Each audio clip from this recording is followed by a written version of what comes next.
plumbing and heating and air conditioning company in Phoenix, Arizona. And it's hard to introduce him without kind of spoiling his story. So I'll just say that he has been in the industry a long time. Since 2004, if my math is right, he has averaged 25% growth per year. And his volume is almost half of the entire air-served nation. So hopefully that'll get your attention a little bit. So Paul and I met several years ago, and you're going to see he is a nice guy. He is down to earth, great guy, and he is willing to come and share with us and some of his secrets of success, some of the ways that helped to get him to be where he is today. And he's going to do that today, kind of telling his story. And then tomorrow, he's going to have a couple of breakouts on recruiting, on some of the things he does to recruit.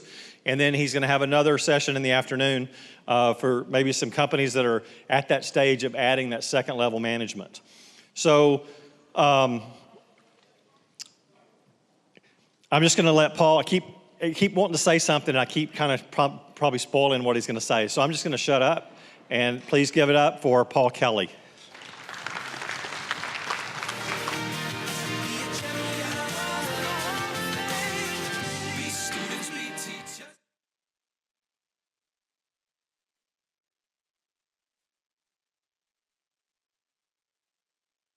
Can you hear me now?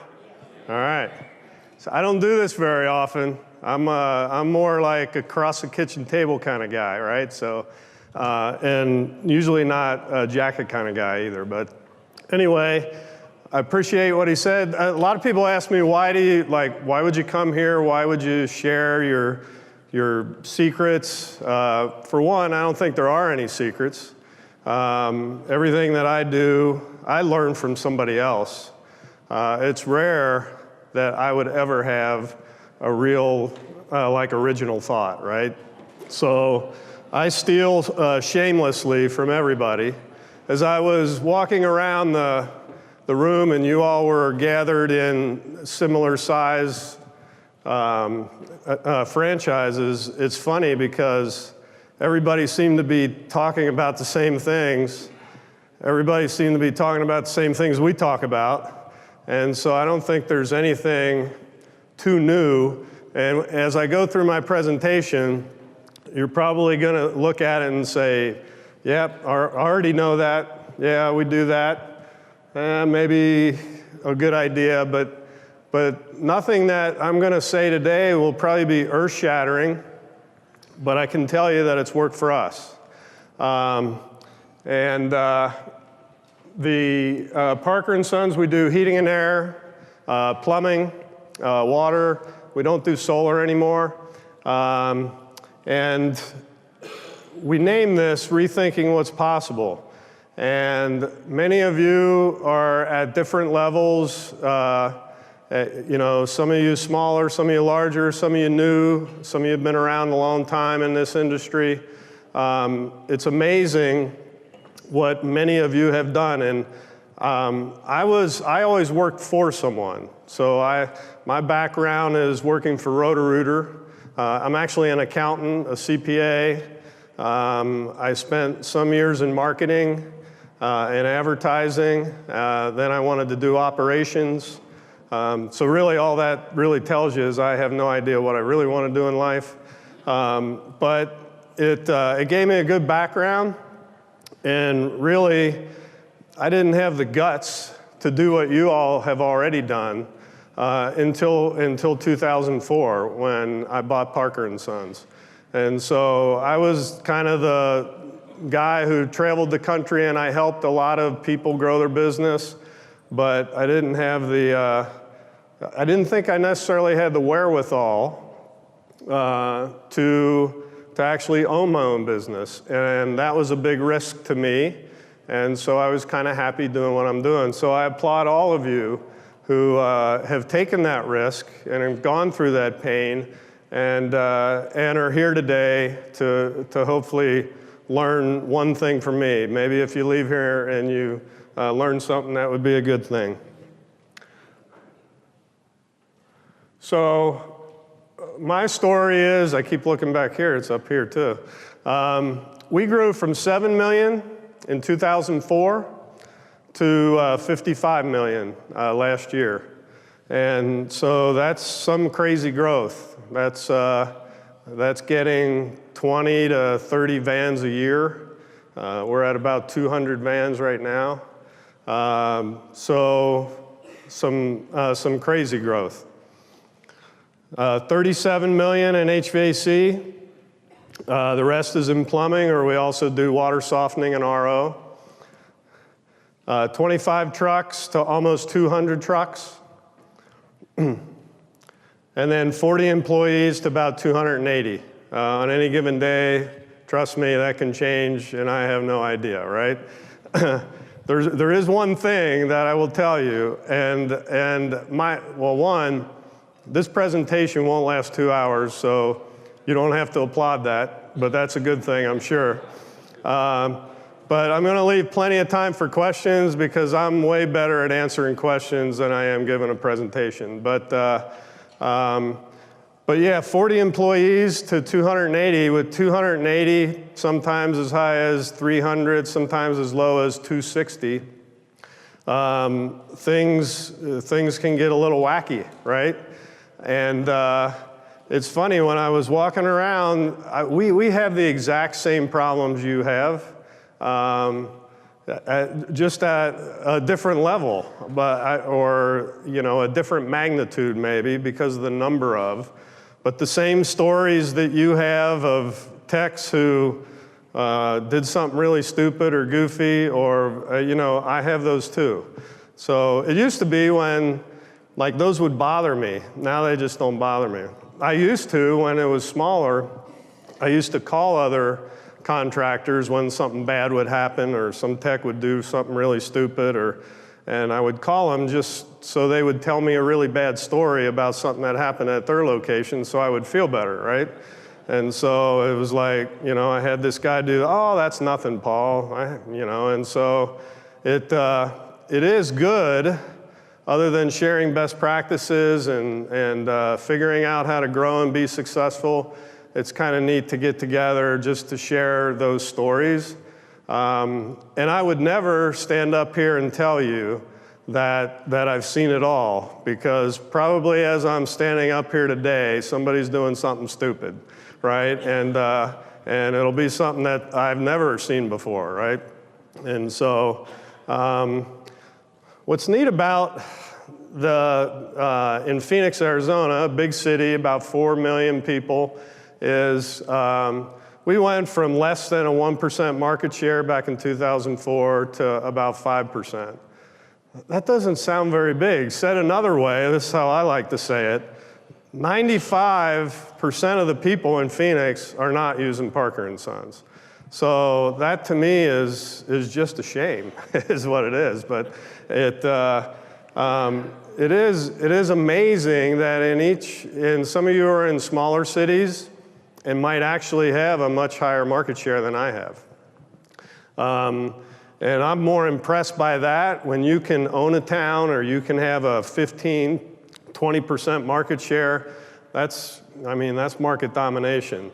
The fact is that there's plenty of business for everyone in Phoenix and for every contractor, and I have just a small share of it, right?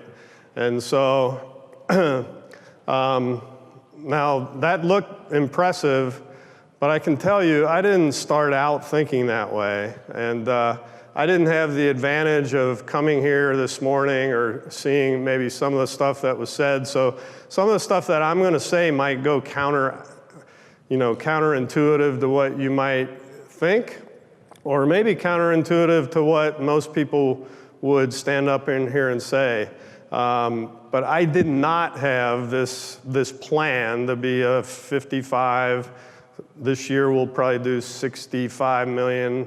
I didn't have that plan. I just wanted to make payroll. That's all.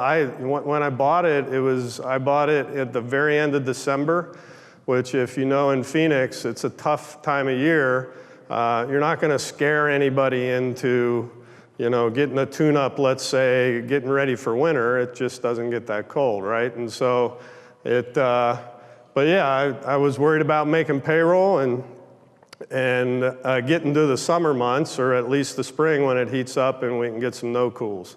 So I didn't have this vision of, this is what I want to be 10 years from now. Not even close.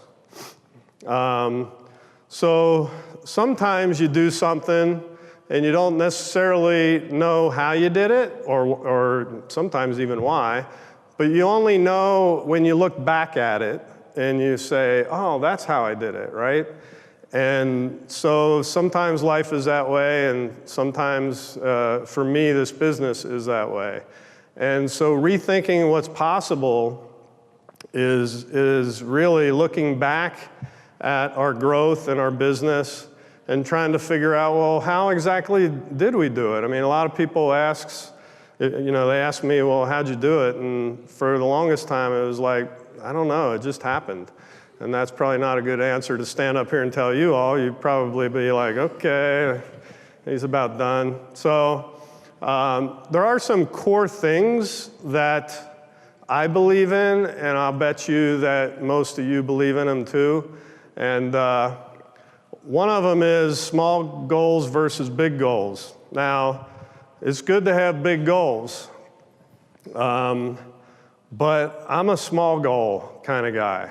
Like, I have to have satisfaction that I hit the goal. If I'm losing weight and my goal is 20 pounds, I can't handle that. Like, 20 pounds is too much. It's too far off in the distance, and I can't see it.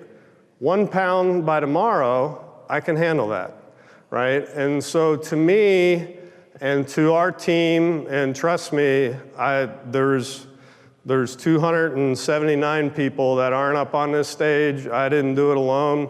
In fact, I would argue that they did it way more than I did it. But we all really focused on really small goals. And then when we hit them, we celebrated, right? And then we came up with another goal. And so it wasn't this huge vision. It was small things. And usually, the smaller time frame that we measured something is the more that we could have an effect on that thing, right? And so we like to know what our revenue is every day.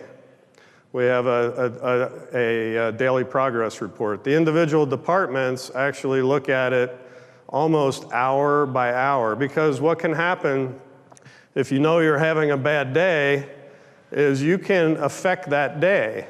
But if you only look at the end of a month, how you did, you'll talk yourself into, well, next month's going to be better. Well, next month might not be better unless you start doing something different, right? And so small goals versus big goals. Get better at something every day. That's just something that we do. Sometimes it's little stuff, but everyone at our workplace is trying to get better at what they do. And I'll show some of that a little bit later as to how that made a big difference. There's 3 parts of the formula that work for us. And I always heard that you had to be smart enough and willing to work hard enough. That was the 2 things that you had to have in order to be successful. And I think that's true. I think you do have to be smart enough. I don't think you individually have to, but you gotta be smart enough to ask people or to learn from others. And you gotta certainly, as you all know, be willing to work hard enough. But the next one is probably the one that I added that maybe has made the biggest difference, is that people who care enough.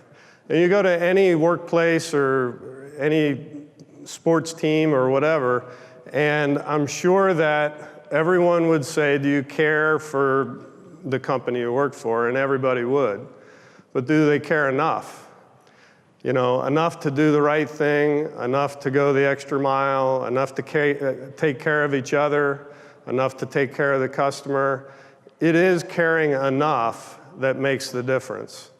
And that is kind of our secret sauce, if you will, at Parker & Sons, is everyone just cares enough.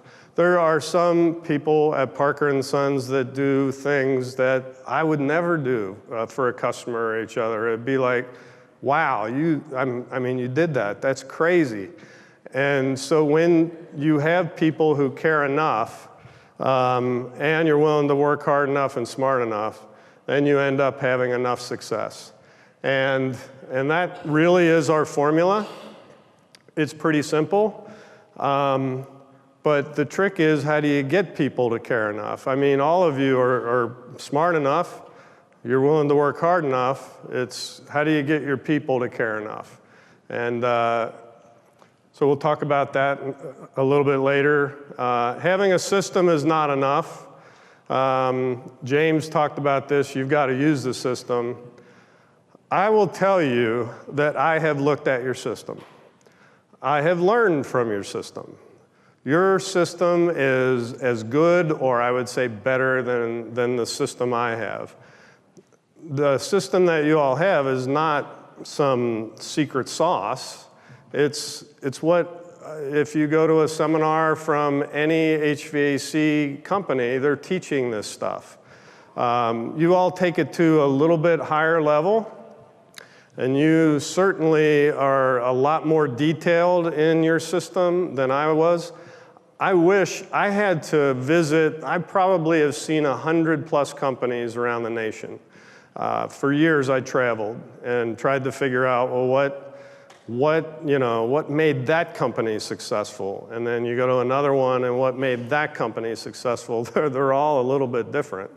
And so when I went to a location, I couldn't just necessarily take this plan and say, hey, implement this. I had to figure out how that person thought, right? And then tried to implement little things and get momentum going, then implement the system. But you all have a very good system. I wouldn't stand up here and tell you if you didn't. It's the reason that I have partnered with the Dwyer Group in general, but specifically Steve and AirServe, is I think you all have a great system. It's really just about using it. And that is, unfortunately, the toughest part. Coming up with the system's not easy, but it is, the implementation is the much tougher part. And so measuring your success and your KPIs, which you all do better than we do, sometimes I'm more of a wing it kind of a guy. And so to have a system is important, but it's all about execution and implementation. Everything in life is. That's not a secret. It's just, it's tough, but it's tough. And so you have things going on every day that take your attention, and you get distracted, and all of a sudden the thing you were going to implement today gets pushed off till tomorrow. Or, we implement something, of course, we're implementing it, let's say in the HVAC service department, we'll have about 80 technicians. It's hard to implement across 80 technicians, right? It takes huge energy for us to get that implemented, to get it to stick, to get it to become second nature to a technician, for it to become habit. It just takes a lot of work. And unfortunately, that is the difference, in simple terms, between the best companies and the worst companies. Sometimes between the largest companies and the smallest companies. It is implementation and execution. I wish I had AirServe's system when I first bought the company. It would have helped me tremendously. I kind of had to figure things out on my own and then draw from that experience of years out there traveling to other companies. So it's all about execution and implementation. And you might think our company's really good at it. We're okay at it. We fall down a lot. And then we figure out how that never happens again, and we fix it, and we go on, and then we fall down again. So it never ends. Implementation and execution is constant. You can't let off of it. Like the blocking and tackling that James was talking about, that's what wins the game. There's not a trick play there's a trick play every now and again that you see, but in the end, the blocking and the tackling and the fundamentals always wins out, and that's usually, about the execution and implementation. So this one is actually a whole seminar that I do at work now. It's how little can I do or how much can I do? So I have 2 kids. My wife and I have 2 kids. We've been married 33 years now. And so we have a boy and a girl, right?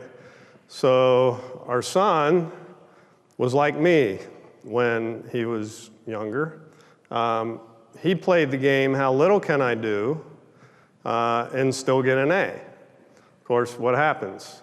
You get some B's and maybe a C.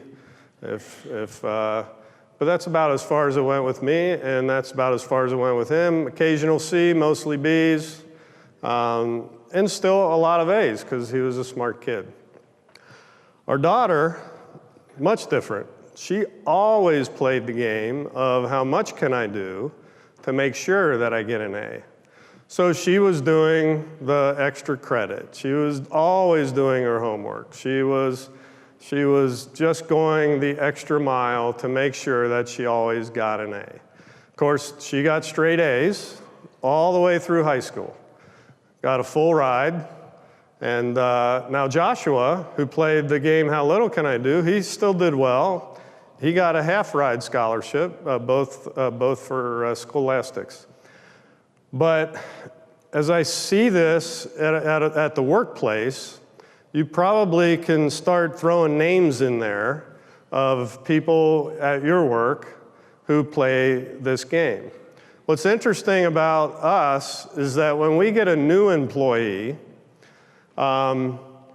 they normally always come in playing the how much can I do game.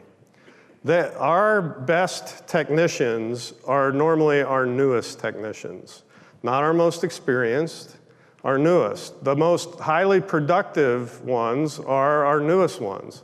And then slowly, over time, they start playing the how little can I do game. At first, they want to impress you. They want to see what they can do. They want to see what the system will do for them. And they really go at it hard. The worst ones are our comfort consultants. We call them comfort consultants. Maybe you call them comfort advisors, your salesmen. They come in, and normally they'll come from somewhere else. And they're normally about $750,000 to $1 million kind of guy. And they end up being a minimum of $2 million. It's 2.1 now, actually. We just raised it. They have to do 2.1 million to stay with us. But they'll come in and they'll do 2.5, 3. We've had a guy do 3.8 million in a year. And that guy's name is Charlie.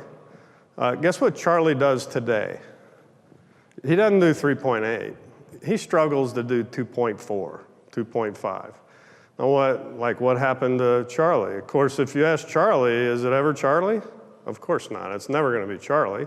It's always going to be about the economy, or it's about the competition, or it's about, maybe Charlie still talks about 9/11. I don't know. But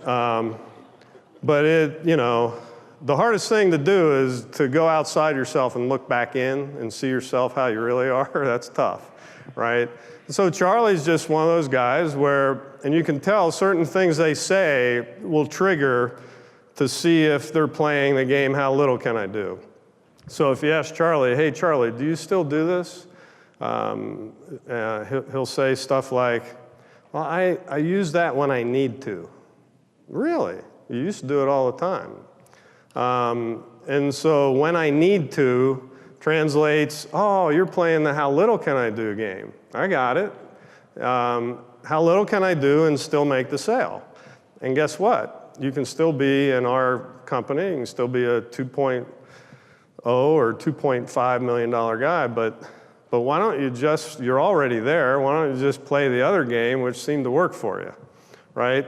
And so, but it's hard to talk Charlie into, you all probably run into this every once in a while, talk somebody into that it's them and not you or something else, right? And so we all play this game, we all do. Some of you are probably playing it right now, like how little can I pay attention and still, Paul, feel like I'm still paying attention. I get it. But we all play the game. If I'm doing dishes, I don't like to do dishes, so it's how little can I do and still pass my wife's test that they're clean, right? We do this every day, almost every minute with everything we do. It's how little can I do or how much can I do? And of course, this ties in with implementation, right? If you play the game, how much can I do to implement the air serve system and to follow it,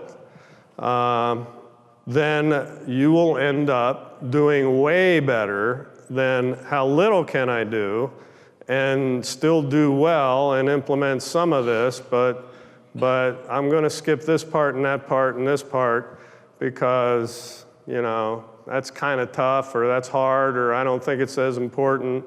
And what I found is, like Charlie and like me, I can get it wrong. I can take a little part of a formula and leave it out and something not work.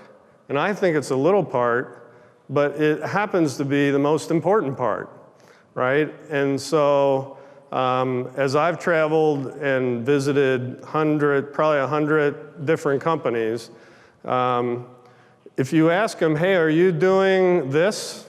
Oh, yeah, we do that. And I like to call in our business, I like to call peel the onion back. Because when you peel it back, sometimes it'll make you cry, right? And so you start dissecting, like, are you doing this? Well, no, we're not doing that part of it. Are you doing this? Yeah, we're doing that. You doing this? No, we don't do that. We kind of do that, but not really.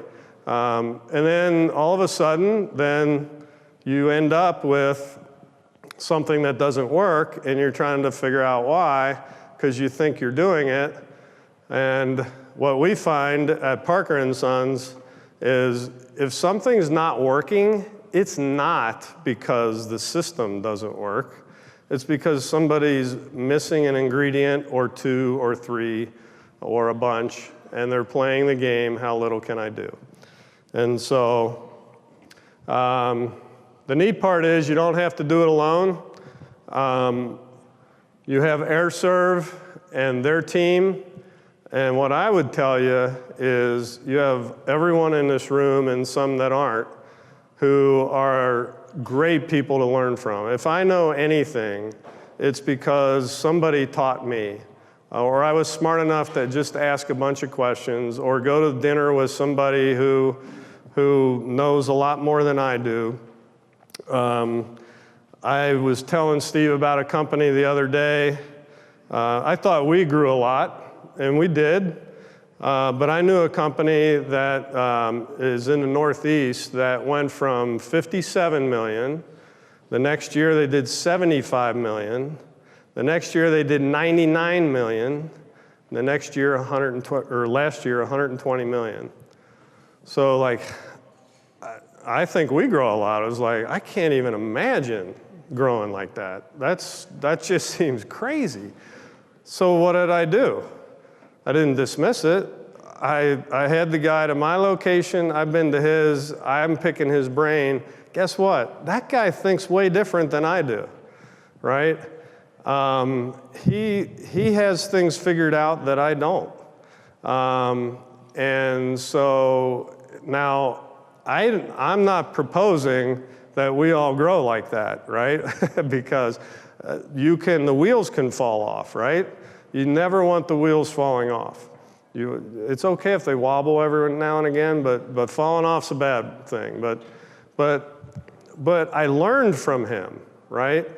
And I learned stuff that just made me think a little bit different than I thought before, which then made me think of things on my own just a little bit different. And as you talk to each other, especially if you're talking to someone a little bit larger than you, you'll learn a lot. They've already been through what you're going through. You can learn a lot from those people, and obviously the team at AirServe gets to be kind of that person or persons that you can bounce a lot of stuff off of because they've talked to so many of you. They're kind of like a clearinghouse for ideas that seem to work out in the field. So you don't have to do it alone. And what we did at the beginning, so when I bought it, we were $7 million. And I didn't really have enough to advertise, especially the time of year that I bought it. And so I decided, hey, I'm not even going to worry about advertising. I don't have enough money to do it. The location itself wasn't making money, and so I didn't have money to spend on advertising. But we were a $7 million company, so I figured that's enough calls. I'm just going to figure out how to get good at the business we already get, right? And so that's what we did, and I'm going to go through that on how we did it. Again, when I get done, I don't know if you'll necessarily say, wow, but I think it'll make you start thinking about how little things can make a huge impact. And so we focused entirely for about a year on making more out of the business we already had. The phones were ringing, the calls were coming in, and so why don't I just make more out of it, right? And so how did we do it? So the first thing that happens is the call comes in and a customer service rep, or we call them customer care reps or whatever you might call them, they answer the phone. So I've been to many locations, I've been to many companies who think they have a sales problem. And it ends up, the first thing I go to, I don't go to the owner and spend, I go there to say I'm here, but I go right to where the action's at. Because where the action's at is where the problems normally are, right? And so we got good at not losing one call, but I've been to many locations that probably lose more calls than they get, right? And so now it sounds simple, just answering the phone quickly, but you have to think of it this way too, is people work. Usually, most families nowadays are two-earner families. They're both at work. When is the time that an air conditioner is going to go out, or the customer at least notices that it's out? It's not while they're at work, right? Of course, that's when you're working, or a lot of companies work, and I know you all probably had 24-hour service, but it's one of those things that it's really hard to implement. Like, how do I not lose one call? Because the reality of it is that it's more likely they'll have a problem, and more likely they'll at least notice it in the evenings and on weekends. And so you would want to be ready for that. Because everybody in the Yellow Pages or online, they claim 24-hour service, right? And the ones who really don't want to adhere to that, but they kind of want to, but don't want to go through how hard it is to get there, they'll add 24-hour emergency service, right? Which means they get to define what an emergency is for our customers, right? And we just ended up defining it as anytime somebody calls, it's always an emergency. Obviously, they called us for a reason.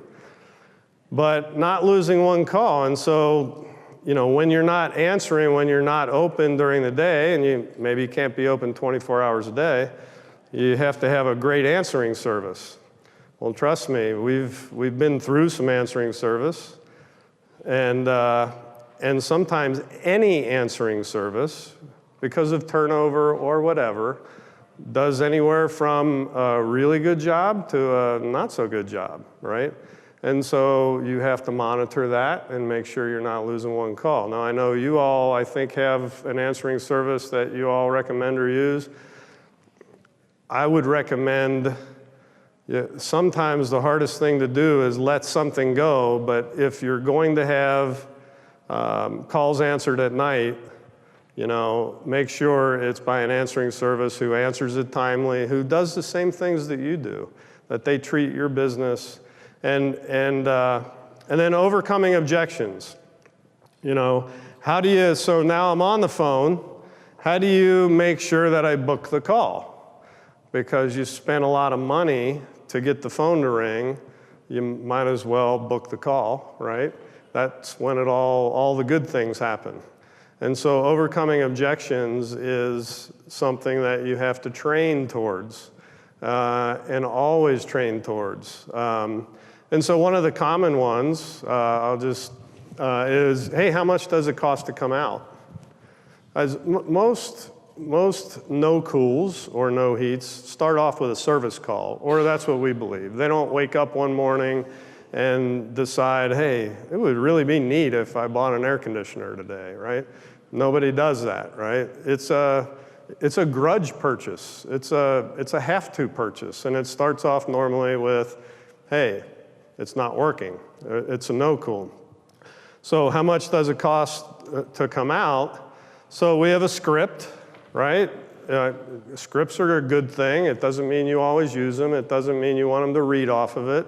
It just means that if you have a script, then you kind of know the highlights that work for you or that you want to do. So our people are taught to say, well, actually, Mrs. Jones, it doesn't cost anything for us to come out. Some companies do charge just to show up. However, we do charge a small diagnostic fee. It's only $69. And that covers the time it takes them to figure out what your problem is and give you a firm estimate on what it's going to take to fix it. The nice thing about it is if we do any work at all, we'll waive that for you. So the diagnostic fee, and we'll talk about it in pricing, is one of the lower ones in town. It doesn't mean somebody can't be lower. Some people give it away free or whatever. But we always waive it with a repair. Now, you might think, well, then you're getting $69 less. Oh, no. It's in the price, trust me. I'm not going to give it up. It's just how you package it, right? And so not losing one call and overcoming objections. There's only about 3 or 4 objections that normally someone might have or ask on the phone that would cause the CSR not to be able to book it. They need to be really good at overcoming them. So now I got them on the phone. I booked the call. Now I'm getting ready to hang up. I'm, of course, going to thank them. But while I'm on the phone with them, I might as well tell them about something else, right? I've got their attention. And so we call those, we call them opportunity calls. Now, I was listening to one gentleman who does this in one of the groups and pays his CSRs to help generate business. I think that's awesome. We do too. We make it simple. We just say you get $5 if you book another call or you sell something else on the phone. And so Now we can do that between services, like plumbing. Somebody calls in for plumbing. They say, hey, Mrs. Jones, while we're there, I'm sure you want to have your AC tuned up. You probably haven't had it done this year. I can go ahead and give it to you for $69, a $30 savings. Which our price in the book is $99. We're just always advertising our $30 off price. And why don't we go ahead and get that taken care of at the same time, and that way you're only taking off work once. They set up a call, they get paid $5. They just generated 2 calls.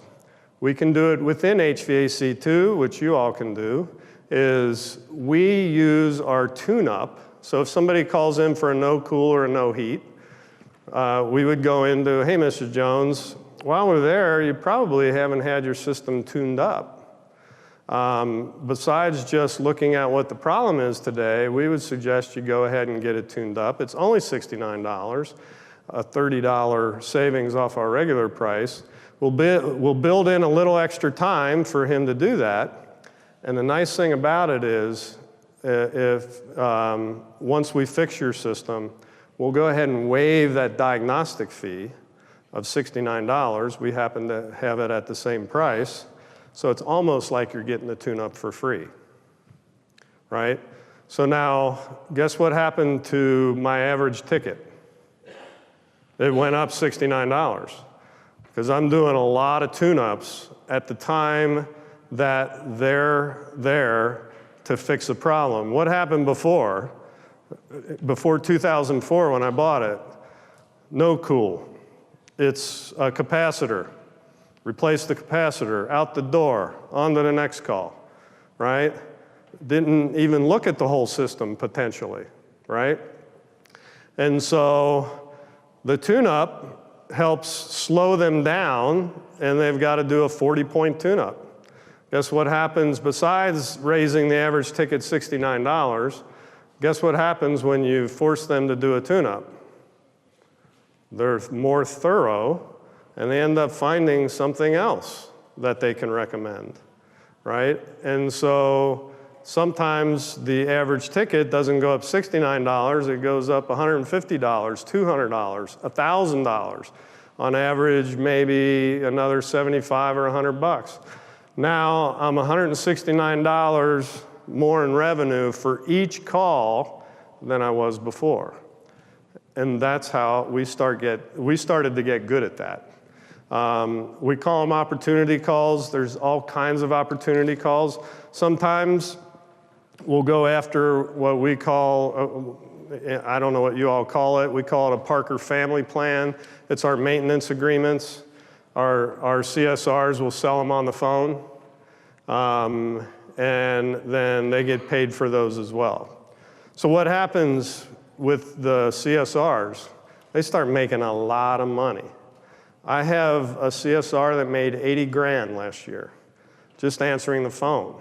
Our average CSR makes probably 55 to 60. That's crazy money for someone just answering the phone. But guess what? I'll pay $5 all day long to get either into a house. Now, if we're slow, guess what happens?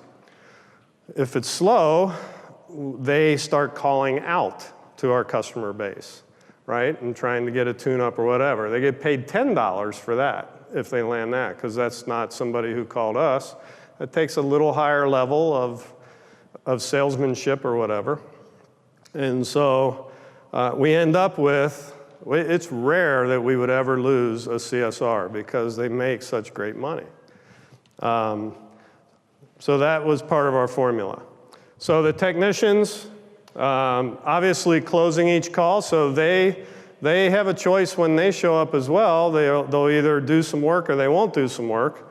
And so getting good at overcoming objections, being thorough, presenting it right is important. We develop the anatomy of a perfect service call. You all have that. I've looked at it. Yours is better than ours. We actually made some changes because of what you guys have. But there is a perfect way. Now, everything's different, and every customer's different, and every situation's different. But there are some certain things that you should do on every call, and we outline those. You all have those, and that becomes the basis by which we try and judge ourselves. Did we do a good job of going against that anatomy of a perfect service call? So then we started raising the average ticket. Every job was worth more. And we've talked about some of the ways we did that. We got really good at setting leads. And so setting leads for higher ticket items, specifically if it was a repair job or if it was a tune-up, setting a lead for a system sale. We have a combination of comfort consultants who just sell, and then we have a small group who, if they qualify, can be a selling tech. But not everyone can be a selling tech. But if you generate enough leads for our comfort consultants and you want to become a selling tech, then you can go through some training and do that. So setting leads for higher ticket items is important because our engine at Parker & Sons is our install department. They generate, for the whole company, they generate about 45% of our total revenue, right? And so it is the engine that needs fed, right? And the service technicians are the engine by which we do it. It's strange because we don't get that many. I mean, we get a fair amount comparatively maybe, but for all the advertising we do, we don't get that many customers calling us wanting a bid or an estimate on a system. Most of them go through our service techs. And so we got really good at that. And then for them to sell the maintenance agreements. Because in the end, the maintenance agreements are, I believe, the lifeblood of this industry and of a company. When you can build a fence around a customer and they use you exclusively and no competitor then can get in, and when they need a system, they're more likely to go with you without having to look at other companies. And we have different ways we tie them in so we make sure they do. But selling maintenance agreements is probably one of the most overlooked parts of the formula. But for us, and I would venture to guess for you all, it's one of the most important things to do. When somebody calls you up, make sure you sell them a maintenance agreement. Did a study on what someone who has a maintenance agreement spends on average with us. Can anybody guess that number? Per year, what does a maintenance agreement customer spend with our company on average? And we did it over a 10-year period. 500, 800, anybody? 6? 1,200, close. It was $1,000. $1,000 a year. Now, we don't have near enough maintenance agreements. We have about 24, 25,000. That sounds like a lot, and it is a lot, but compared to our size, we need to do way better. But you can imagine if you start doing the numbers, 25,000 times $1,000 a year, it turns into a pretty big number. A lot of our revenue is from our maintenance agreement customers, not necessarily from brand new customers. And so selling a maintenance agreement, and I know you all have a system for it, is an important part of the process. I would follow that system to a T because that's one of the most important things you can accomplish after you've taken care of their problem. And then holding technicians accountable, that's always tough. We fight it every day, every month, every year. You think something's in place, and then you turn around and you find out, yeah, that's not quite in place. And so holding people accountable for making sure that, that we're implementing well. So the comfort we got good at you all must call them the home comfort designers, I think, right? Is that what you call them? Closing at a higher percent. Now there's certain tricks of the trade that we do. We have little tricks, but usually, you all know this. I'm probably not telling you anything you don't know, but when you're selling four things. You're selling yourself, you're selling the company, you're selling the product, and you're selling the money, right? There's only four things you're selling, and usually the product is the least important. They don't know what you're putting in or necessarily care. Some people do, and if you're in a market that has a strong brand recognition of Lennox or whoever, we're a Lennox dealer, then it can mean more. But in general, the product is the least. The company, you all can tell a great story, and you have a great story. And we at Parker & Sons have a great story too. It's rarely, if you don't sell it, it's rarely your company's story.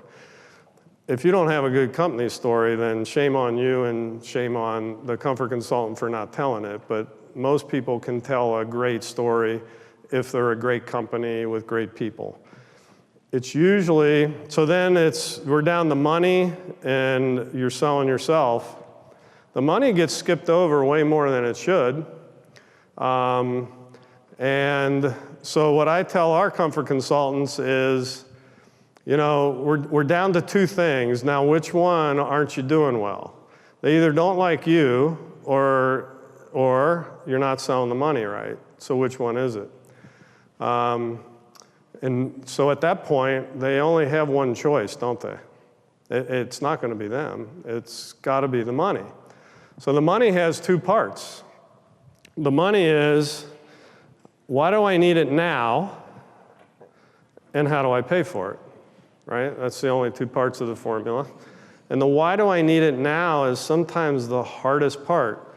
So how do I pay for it? There's financing, and you all have great financing, and the financing kind of, you can get good at that. It's why do I need it now sometimes? And especially for us, many of the systems that we go out on are working, but we're still trying to set up a system lead. If it's over 10 years old, there's other criteria as well, but that's one where the customer needs a reason as to why I should buy now, as opposed to just repairing it or doing nothing, right? And so the comfort consultant or the technician has to be good at that. He has to be able to show them the math. We call it show them the math.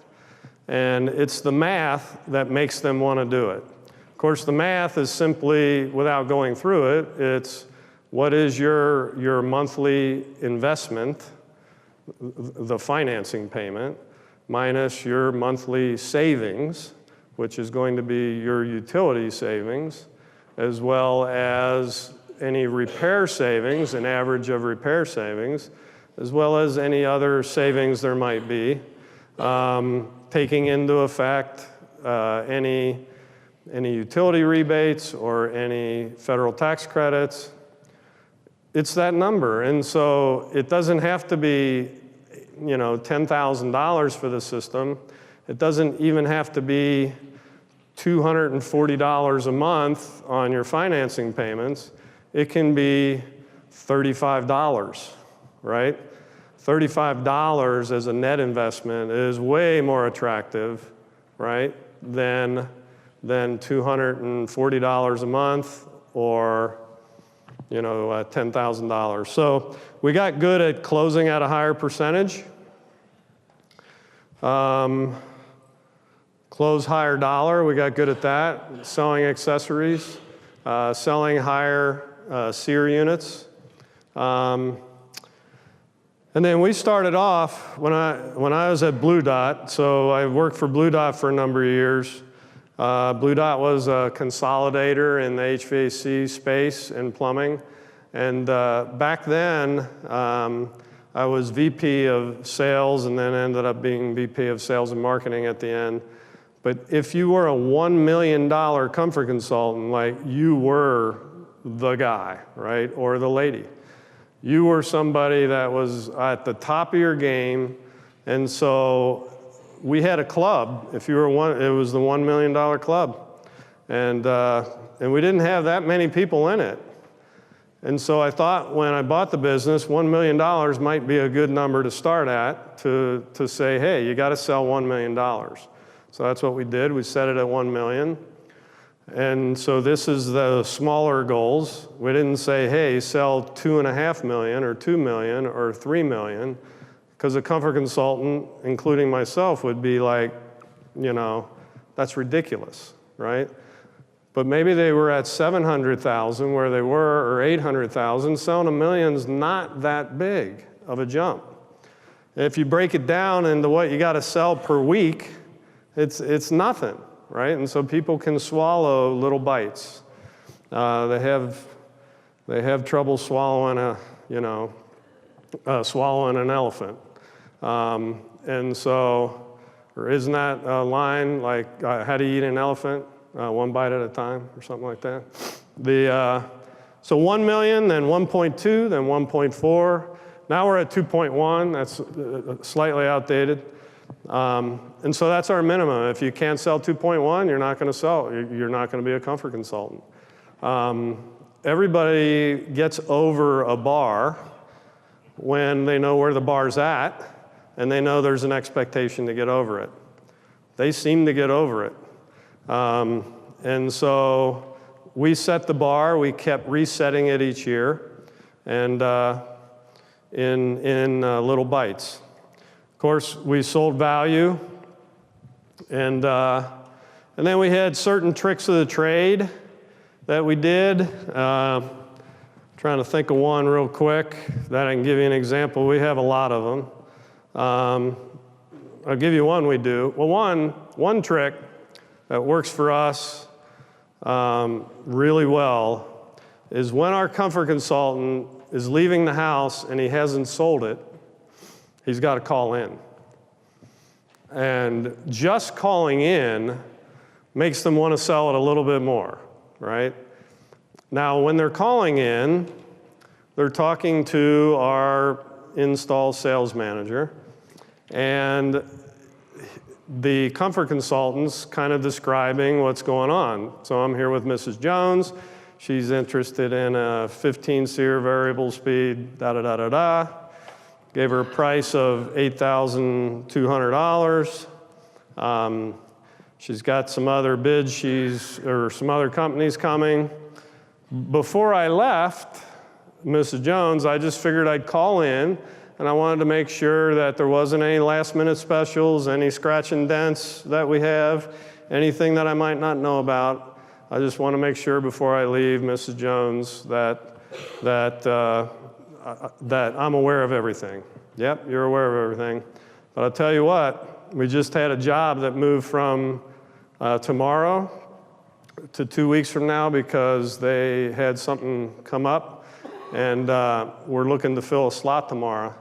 And if she's willing to put it in tomorrow, then I'm willing to do this. Now, this could be money off. We don't normally go there. We normally give something else. Like I'm willing to give her a 10-year parts and labor warranty. And we have our own in-house warranty. So we can do that fairly inexpensively. And it actually has a deductible in it, like most insurance. And so we give that away as a closing tool. But the key is he calls in. We're trying to work with Mrs. Jones, and we're trying to create something. That something is urgency.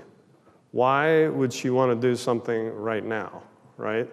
Because she wants to talk it over with her husband. She's got other people coming. We don't want to be high pressure.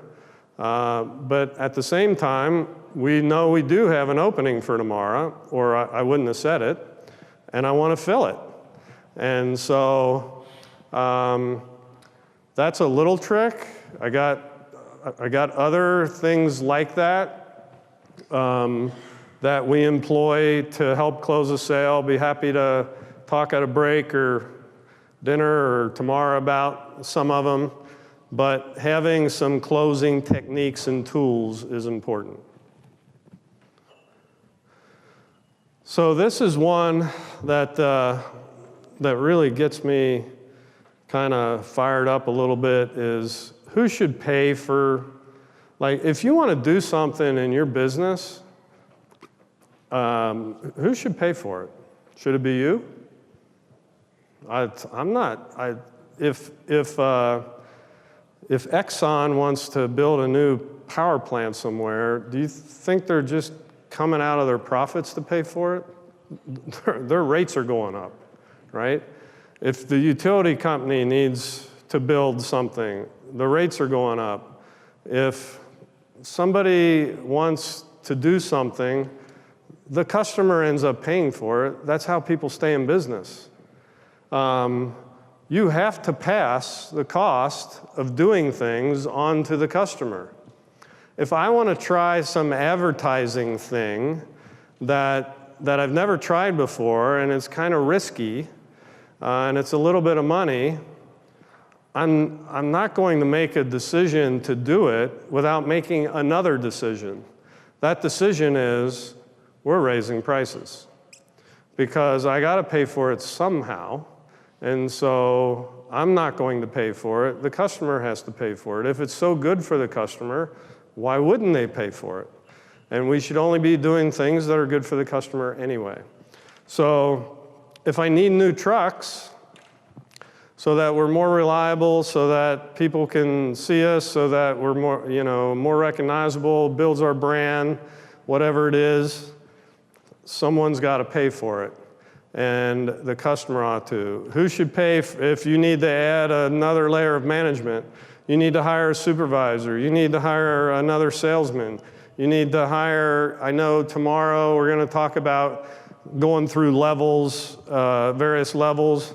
Sometimes you get to a level and you don't make as much money as the previous level, and sometimes you want to go back to that level so you make more money. It was like, there's a way easier decision, I think anyway, and that's raising prices. We're going to talk about how to do it in a minute. You just can't raise them willy-nilly. And there's certain parts of the formula that I would not raise prices on, but in the end, you have to find a way to do it. Or the brand conversion. Who pays for that? If you're converting and it's going to cost you money, the customer needs to pay for it. Just like, guess who's paying for all the Geico commercials that you see on TV? Whoever buys insurance from Geico is paying for it.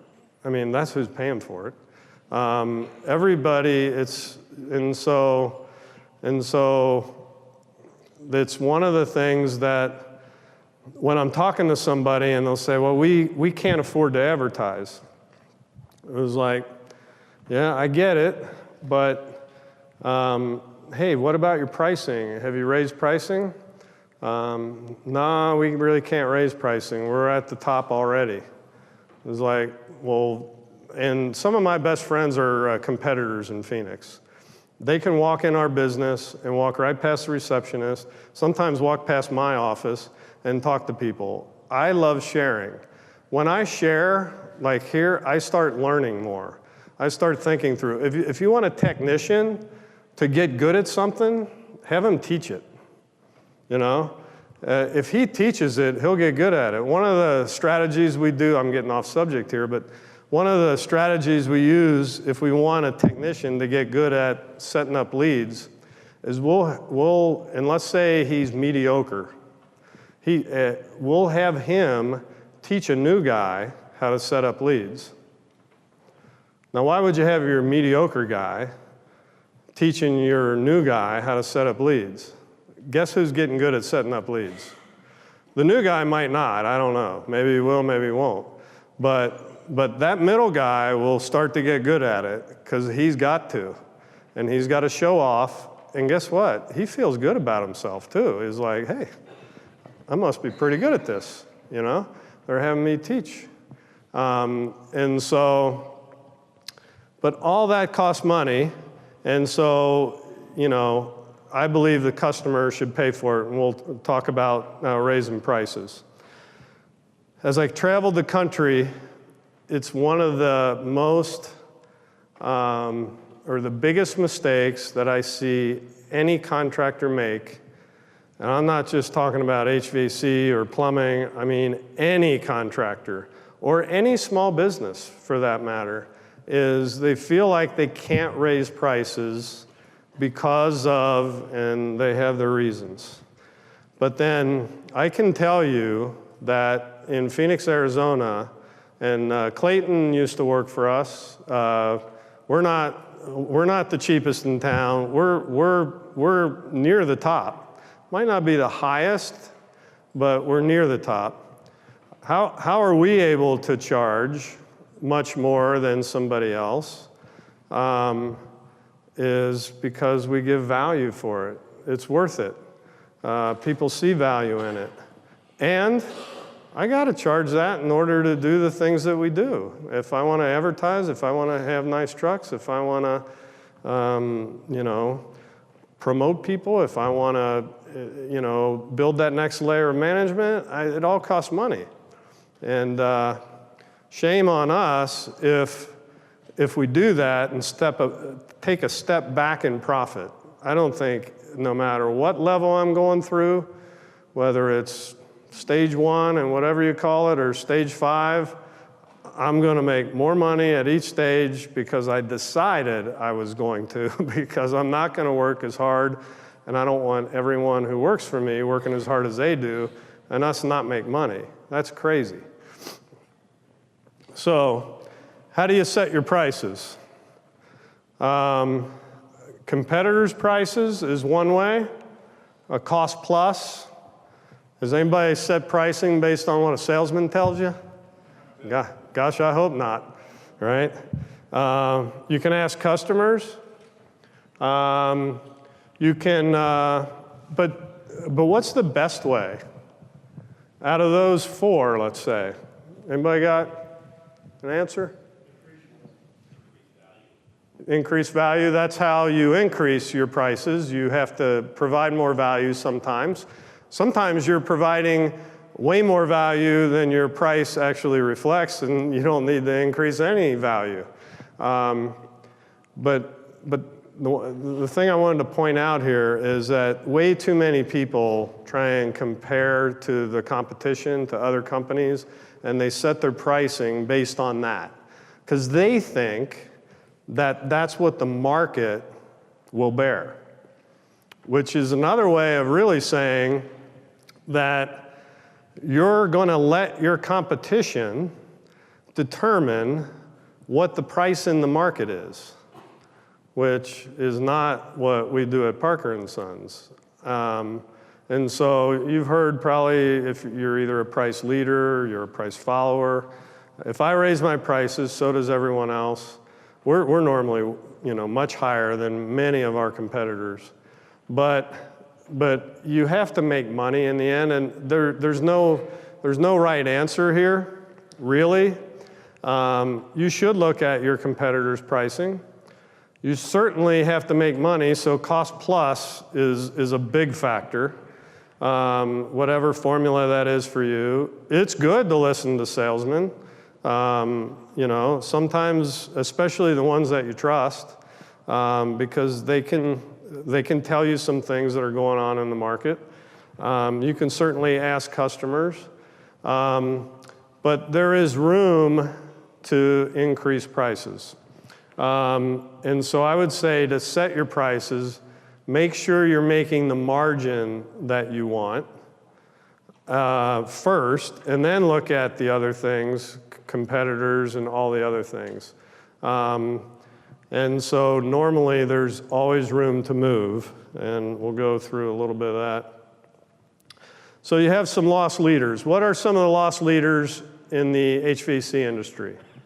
When I say lost leaders, I mean the price of that particular service you don't make much money on. So tune-ups, I heard tune-ups. Tune-ups are a lost leader. The diagnostic fee or the trip charge or the service charge or whatever you call that is certainly a lost leader. If you charge $59 or $69 or even $89 or whatever you charge. Now we waive that when we do repairs and build it back in, but maybe you do or maybe you don't. It doesn't matter. You're not going to make a whole lot of money off of that. It's a lost leader.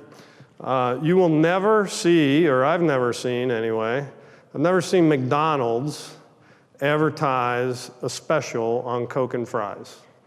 It's always on the hamburger, right? The hamburger is their lost leader.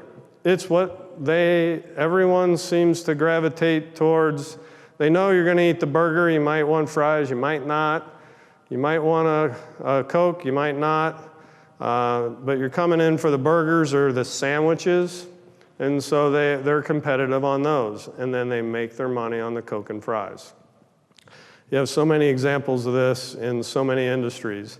And so for us, the tune-up and the diagnostic fee, we call it sounds like you did something, is our loss leader. We have to be competitive on those, and we are. So we charge $69 for a tune-up. Clayton, I'll put you on the spot. What do you charge for a tune-up? $59. We're $10 more. Relative range, that's fine, right? $59, $69, no one's gonna use us. If I was lower than Clayton by $10, I mean, it's like they're calling you for a reason. $10 is not a reason to say no. Now, if we were 109 and he was 59, that's probably a problem, right? So we like to stay competitive on the tune-ups and the diagnostic fee or the service charge, whatever you call it. And then make your money on the motors and the capacitors and the accumulators and all the things that happen when you go out. And make your money on the systems that come from those capacitors and those motors and so on. So those are the lost leaders. You can unbundle services. A lot of companies do where certain things aren't included. The tune-up is an example.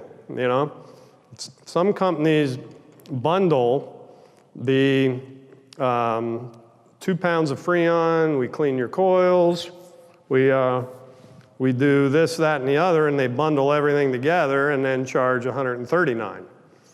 But in the end, the customer has a hard time figuring out, like, how's this tune-up better than that tune-up? His is a 40-point, theirs is a 30-point.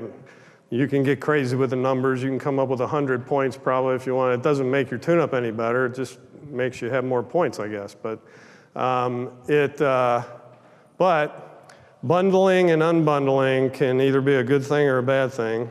And then certainly guarantees and extras can help build the value of what you're charging for. So in the airline industry or hotel or some event, it's called yield management. They don't charge the same in each case or the same 1 hour to the next. The person sitting on the plane on the way over here could have paid $200 less than I did for their ticket or $300 more. It just depends when you buy it. You would think that if a seat were open and the flight is, 6 hours from taking off, you would think the airline would lower the price to fill the seat. But what do? They raise the price. Why do they raise the price? Because their model knows that business travelers, there will be plenty of them who will want that flight last minute, and they'll pay anything to get on it. And why will they pay anything?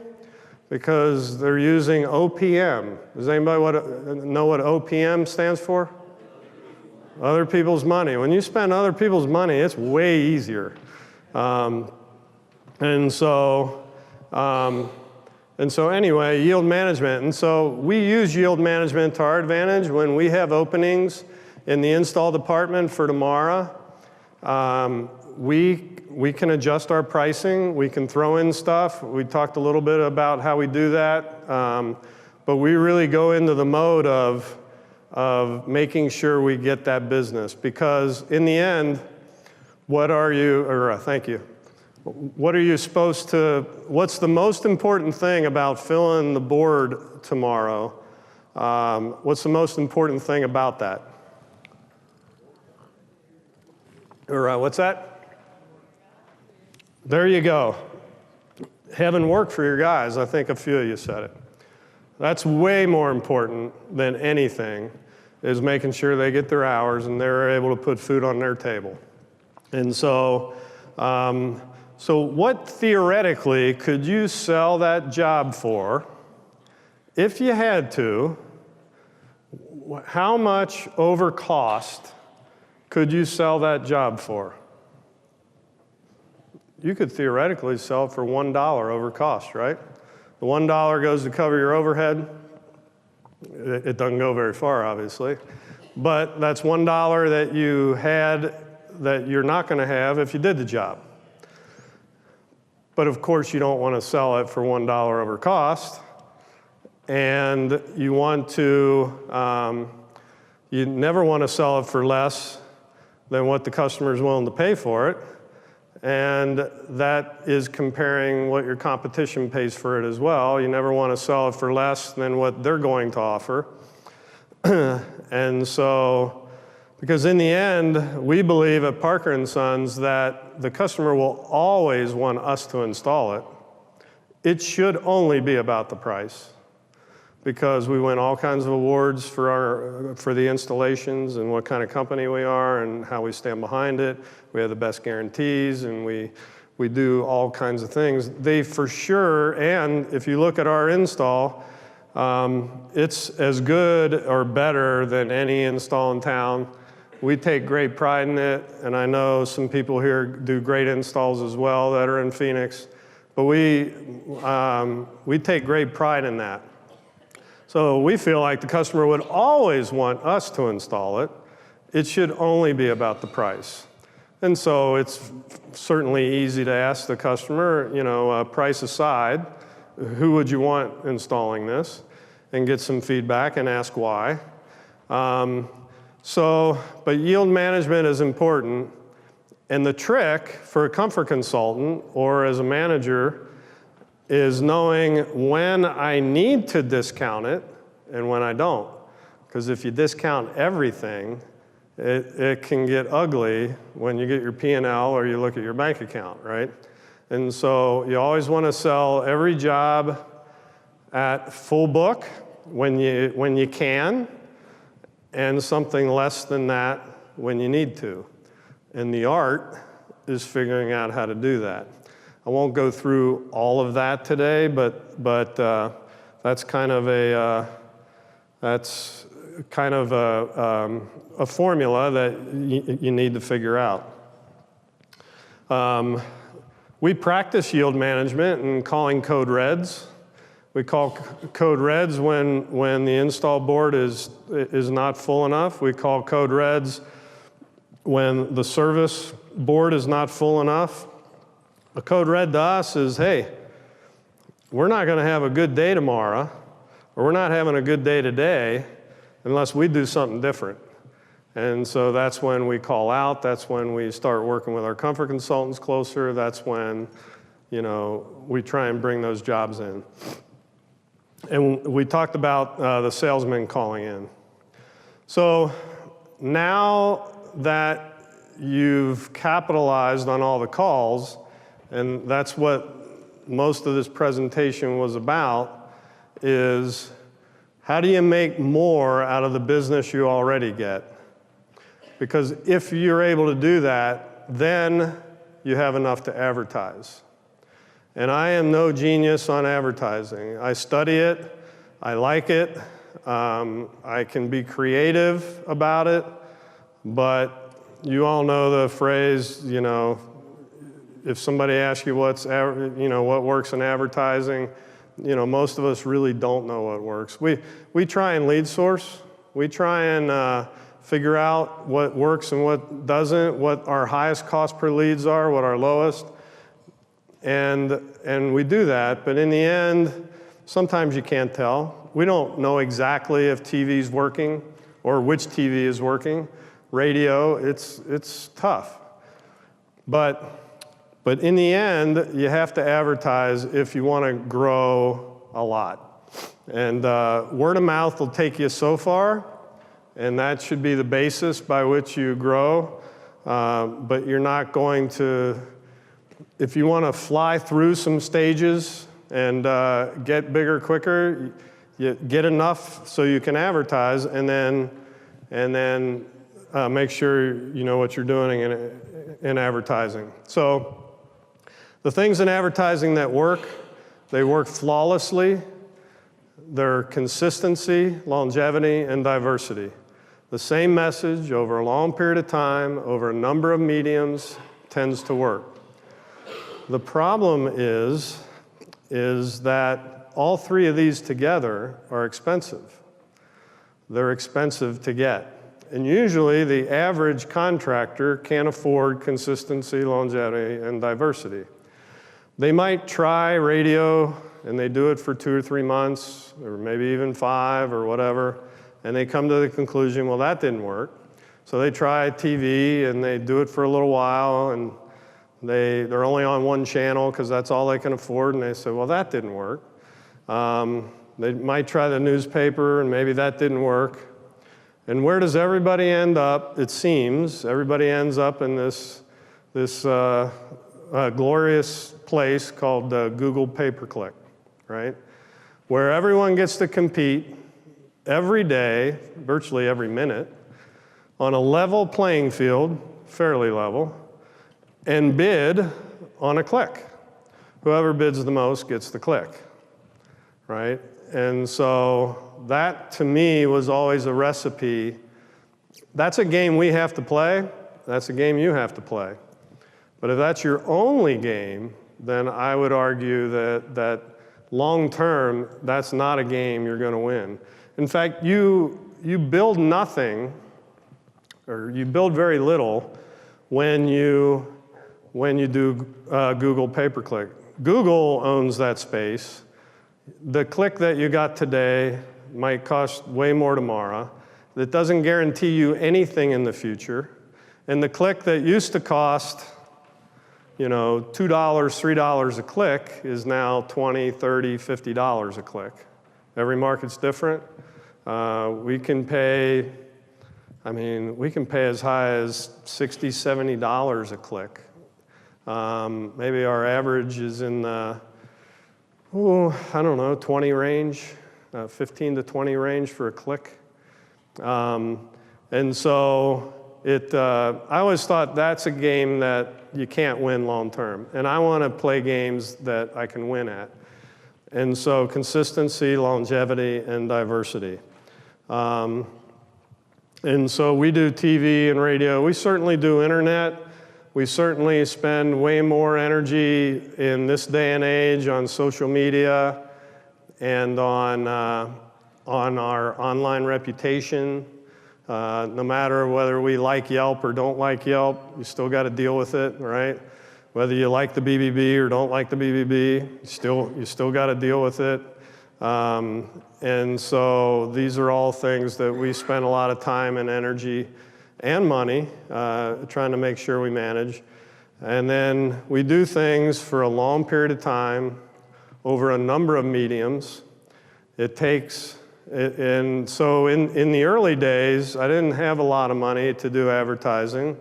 So I'm a believer in carving out an audience and owning them, right? And so in the early days, we did cable. Why did we do cable?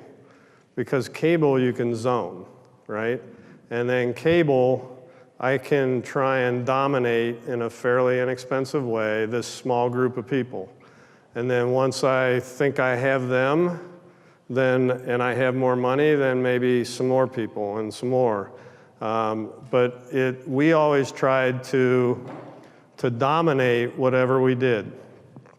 And so TV and radio is part of the formula. We certainly do, you name it, we do it. We're not real big on direct mail. Haven't had any long-term success with it. But we do direct mail, but you name it, and we probably do it. We don't like to be like everyone else. We like to be different. We talked about that. The people in Phoenix, we created a character called Melvin. Melvin's the guy you don't want showing up.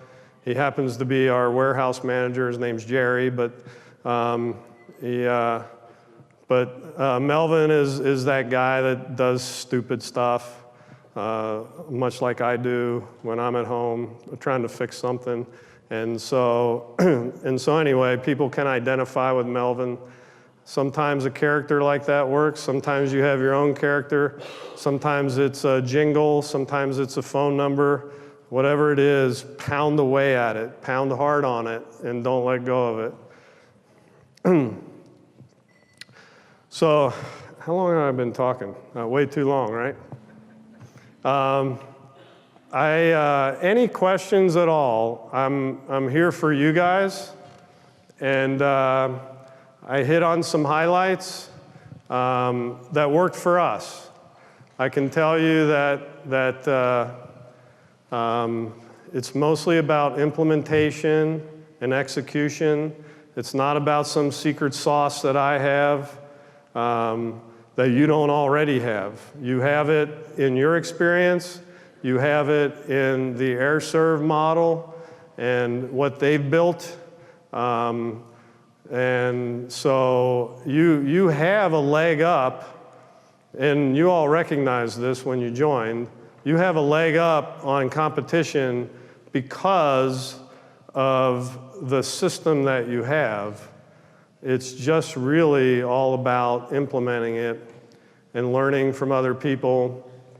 And to the extent that I can help any of you grow your business, be more profitable, or just want to share a story and want me to top it with something that's a lot worse than that, I can do that, trust me. Any questions at all, Steve? Yeah. Hey, Paul, how do you pay your technicians, and how do you pay your installers, and then what kind of benefit packages do they have? Okay. Paul, I don't know if we want to wait. That's part of your breakout in the morning? I mean, do we want to hold off, or do you want to go ahead and address that? I'll answer it quickly, because Okay. I don't want to not answer a question and they're like, oh, yeah. I was planning on leaving tonight, you know. He might be leaving tonight. Okay. So we don't pay anybody anything. That's our formula. No. We make a lot of money. So we pay our technicians a commission system in general. Without getting into it, it's a pretty simple system. It's a percentage of the total ticket. It's not much more complicated than that. And then our installers are hourly. I feel like if you add up, I don't know what the average hourly rate is that you would pay an experienced technician, but is it 25 to 30 bucks maybe? Yeah. So let's say that's your hourly rate. If you want the technician to make $100,000, how many hours would he have to work? It's some ungodly amount of hours. Family is more important to us, and then your religion or God, and then work's kind of third usually. And so we don't want people working. Sometimes we get behind the 8 ball, and certainly in the summer everybody works hard and long, so I'm not saying they don't, but we feel like the commission system, and we'll talk about it more tomorrow, is the answer for technicians making great money. And technicians will ask, you know, they think commission system breeds dishonesty, And I'll have an answer for that. I have an answer now, but we'll leave that one for tomorrow. And a commission system, our benefits are comparable to some Fortune 500 companies with healthcare, dental, 401k that we match or have a partial match for every year, to long-term, short-term disability, paid vacation, holidays, that kind of stuff. Yeah. Does that answer your question? All right. Yeah. The question was, if I had to change one thing, what would I change? Gosh, that's a good question. I would have you up here and me down there. How's that?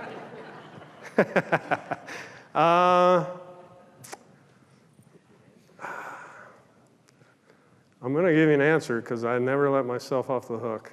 I would say, just off the top of my head, if I get frustrated with something, it's because how hard it is sometimes to implement stuff.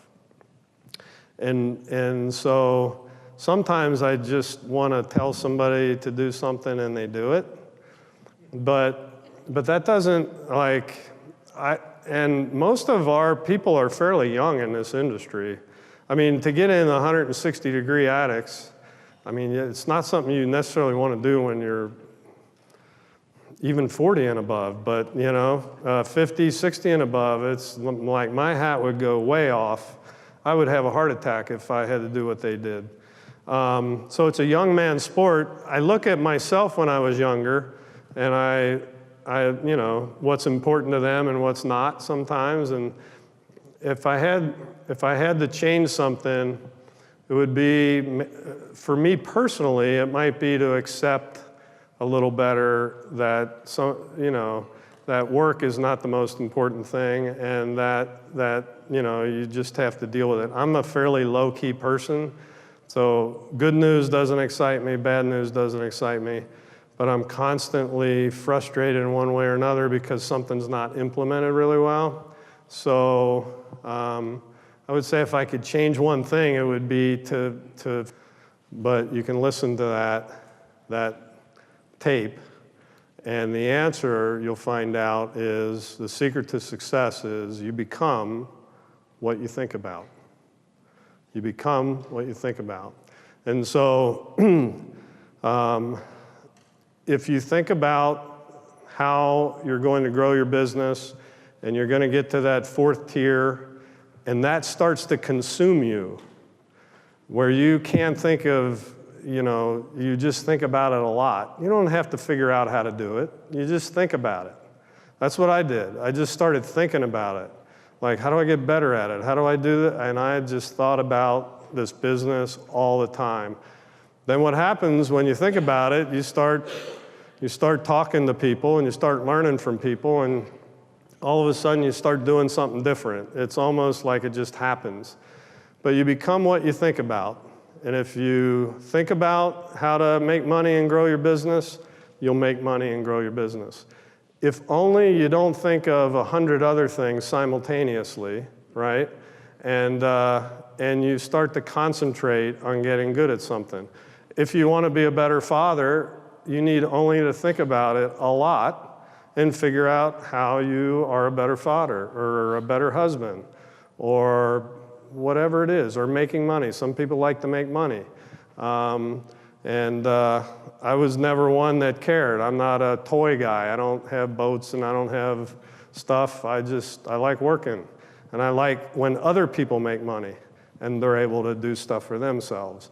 And so, but if it was making money, then if you just think about that long enough and hard enough and not 100 other things simultaneously, you will start to make money. And so you become what you think about. It's funny is you all have businesses and they're important to you.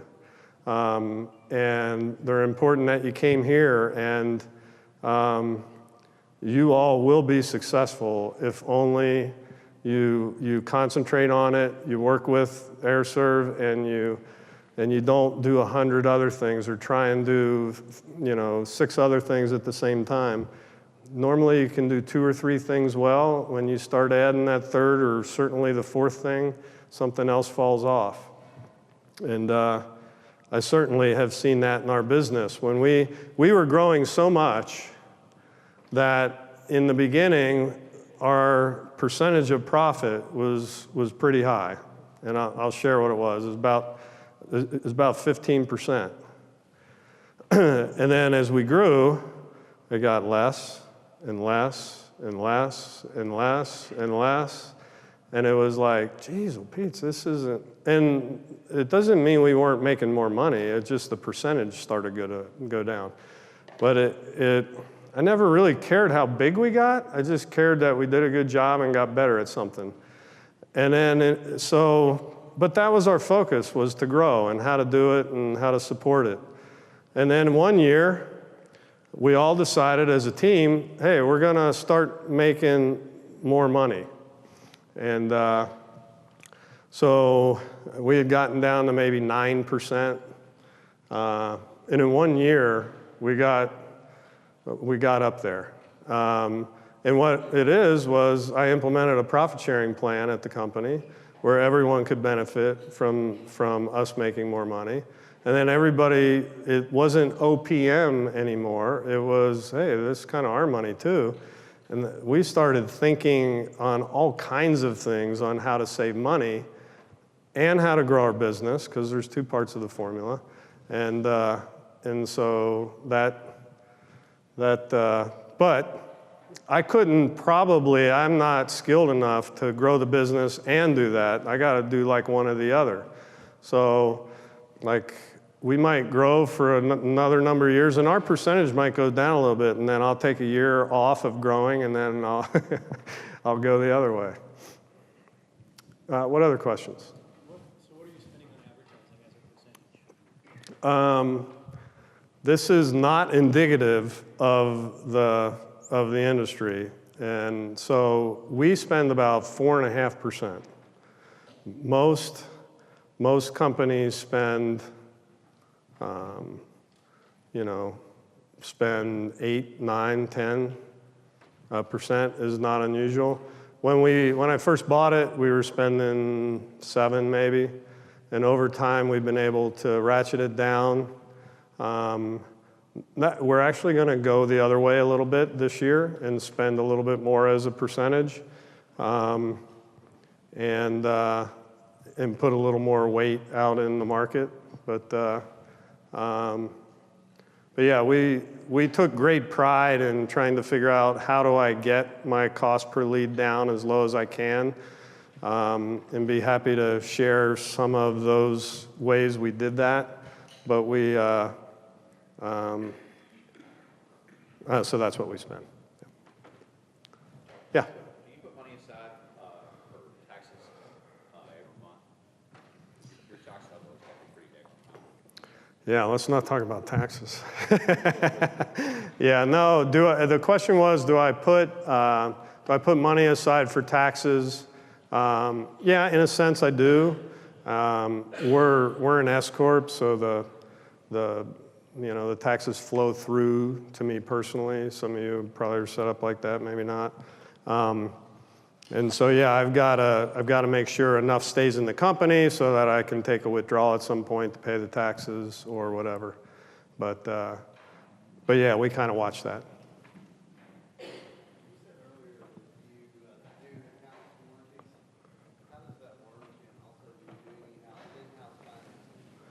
So the question was, how's the in-house warranties that we do? How's that work? And do we do in-house financing? We don't do in-house financing.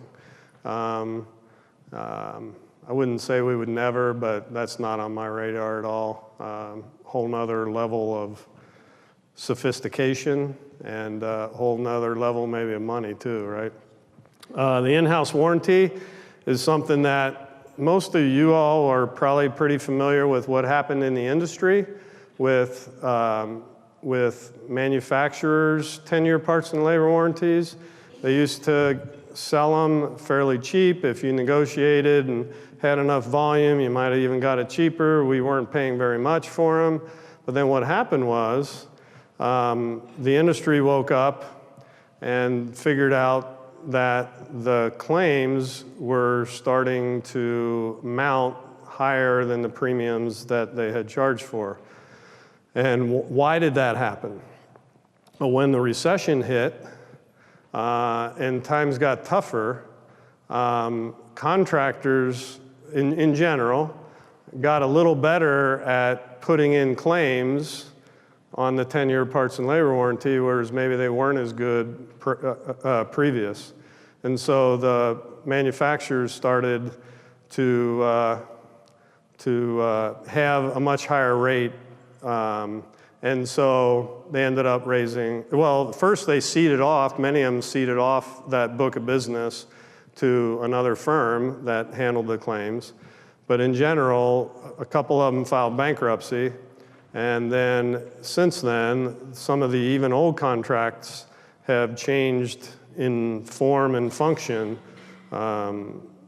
without, or I don't think it's actually right, but they did. Long story short, they cost a lot now. So I don't know what a 10-year parts and labor warranty from a manufacturer costs, but I think it's $1,500 to $2,000. Does that sound about right? 500?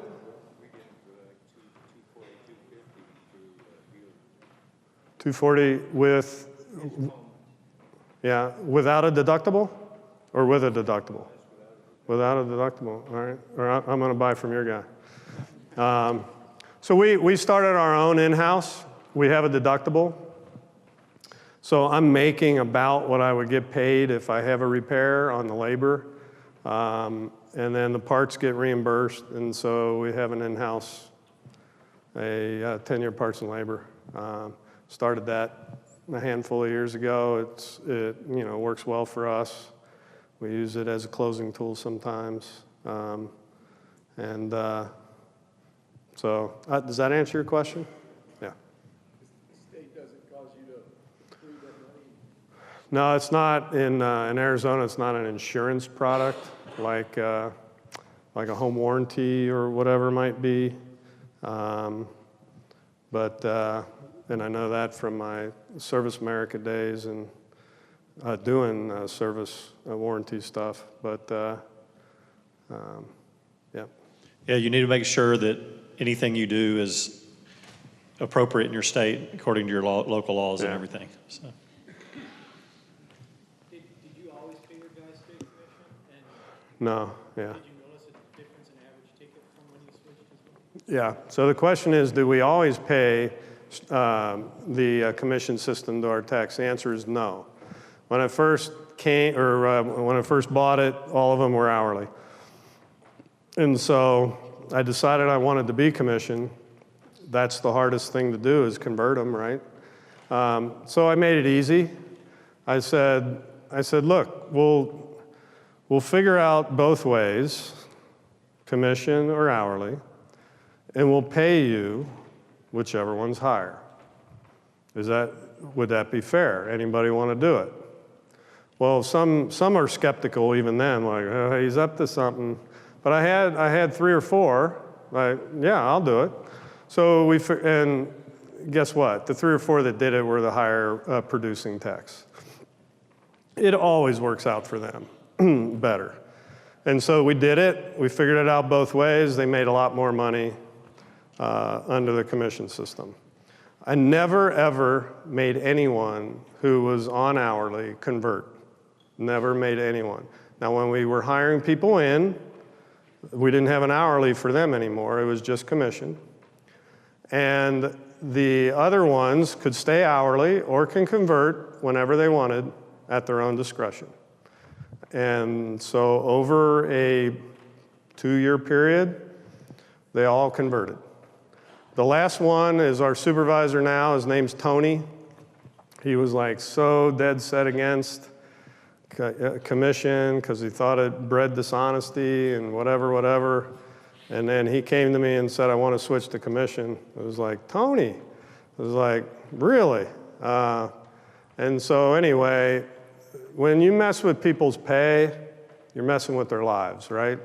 And so you want to be very careful when you take something away.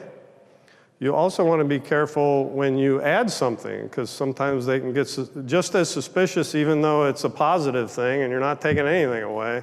They can sometimes look at you like, he's up to something. That Paul's too smart. He's going to, you know. And so anyway, whenever you change a pay plan, it has to be so well thought out. We just decided, you know what? If they did exactly the same thing when they went out on a call, as an owner, which would I rather pay them? I'd rather pay them hourly, because the company will make more money. But they don't do exactly the same thing. That's the thing, is when you're on commission system, you're a little more thorough.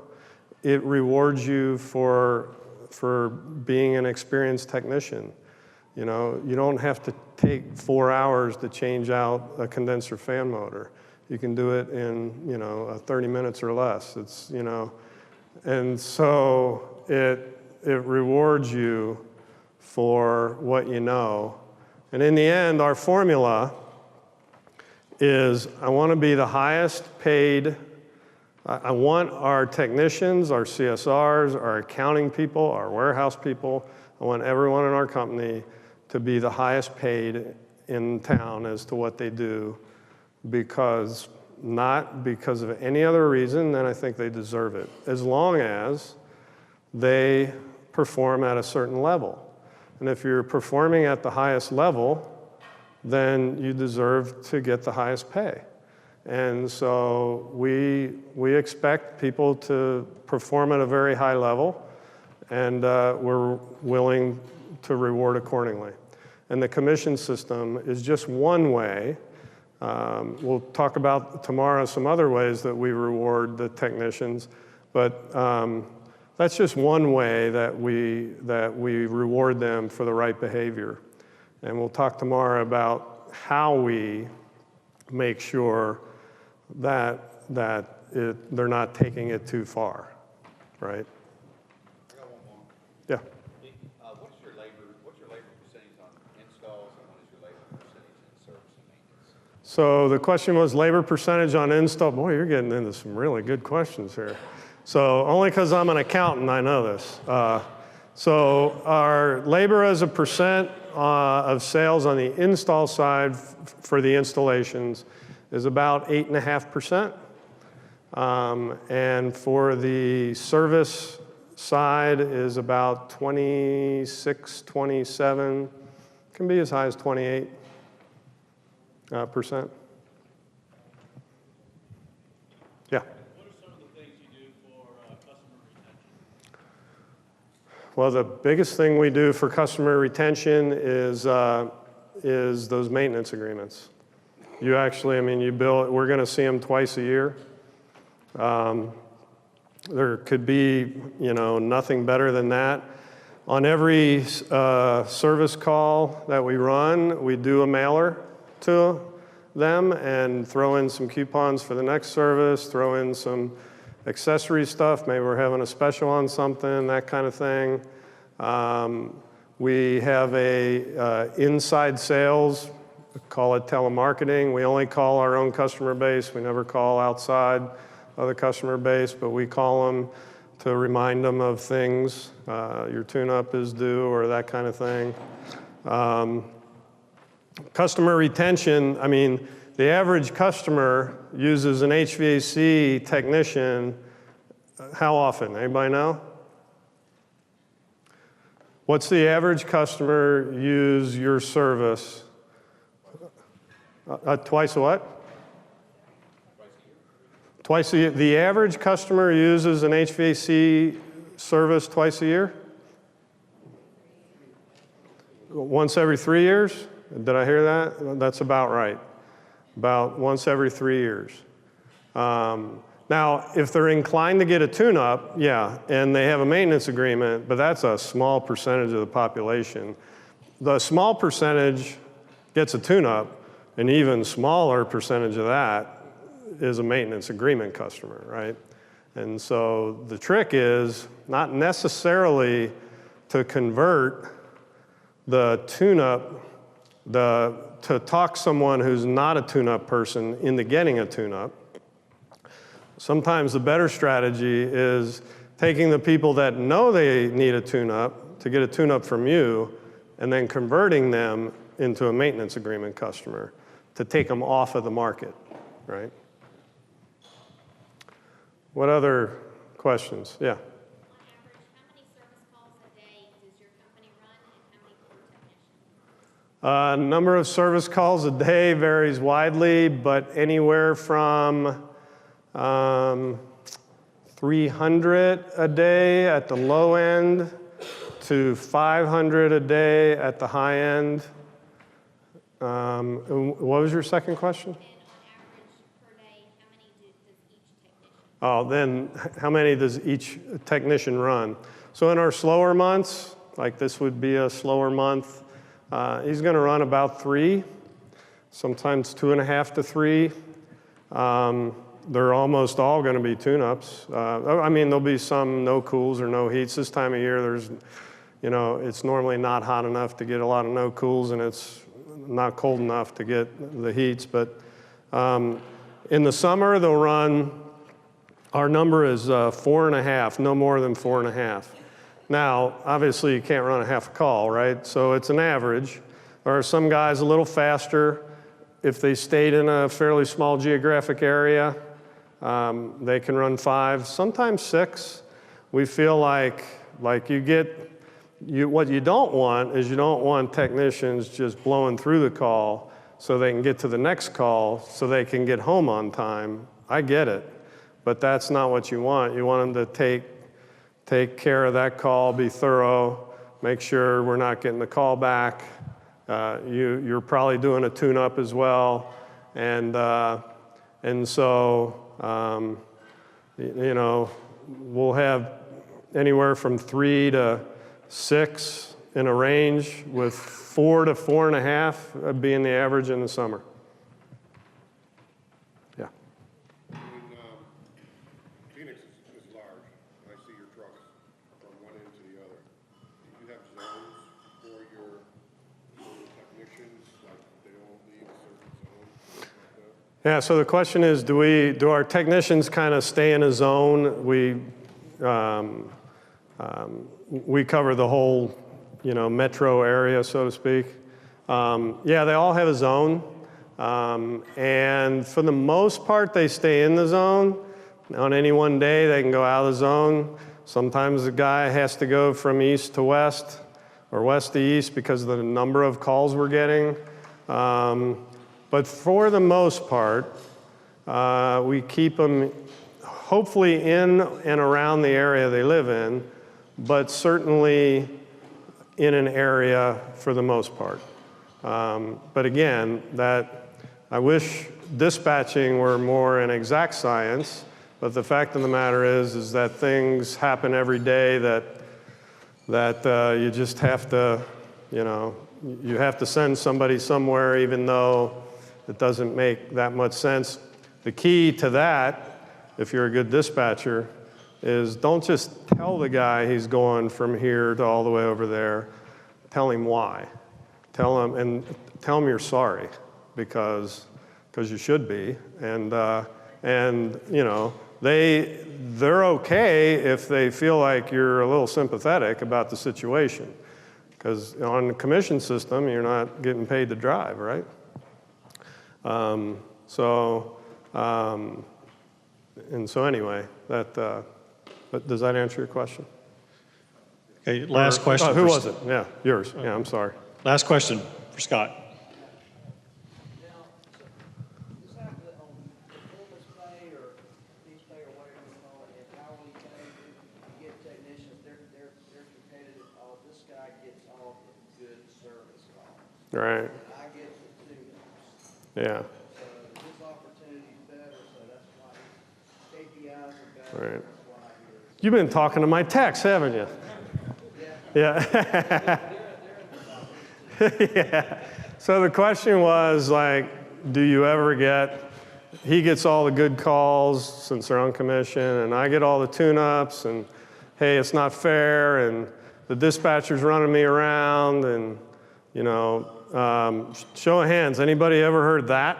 Yeah, everybody, right? So anyway, here's my answer to that.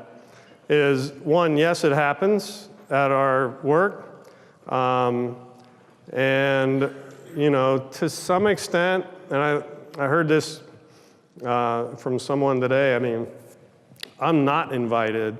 We have meetings, and I'm always invited. There's only one meeting I'm not invited to, and it happens every day.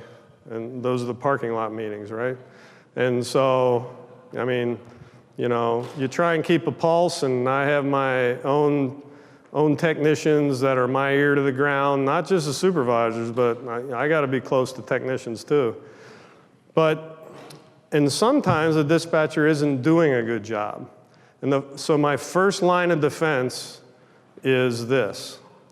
If you think you're being run around, if you think you're not getting your fair shake, if you think that you're getting all the tune-ups, trust me, technicians, and even myself sometimes, we can only remember the bad stuff, and we don't ever want to, like the one bad day becomes, every day, right? And so we tell them, call in right away, because if you tell me about it a week later, or even a day later, it's hard to recreate the reason why the dispatcher made that decision, whatever.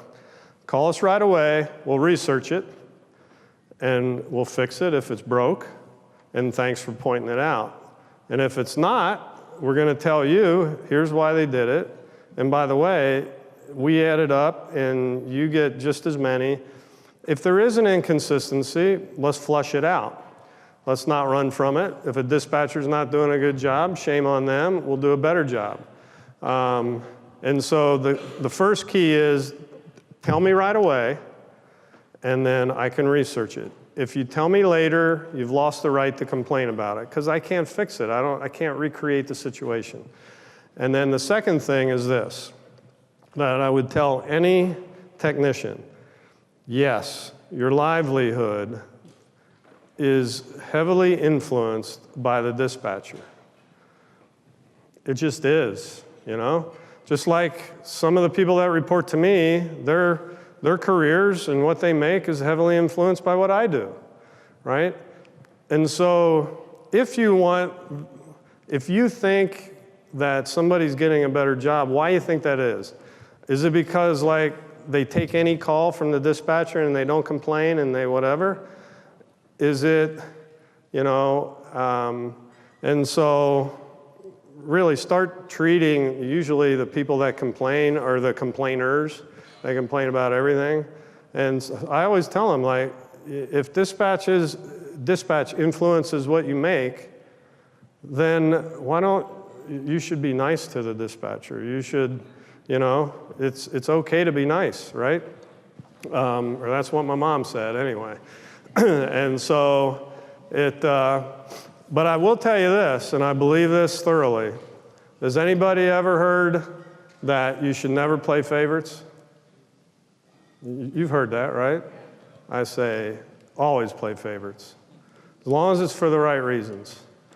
And so I do a little speech when I went into locations and there wasn't a good atmosphere. I would tell people, I said, look, I just want to get it out on the table that I believe in this, that I play favorites. I wanted everyone to know. And here's the thing, I'll never play favorites for the wrong reasons. I'll only play favorites for the right reasons.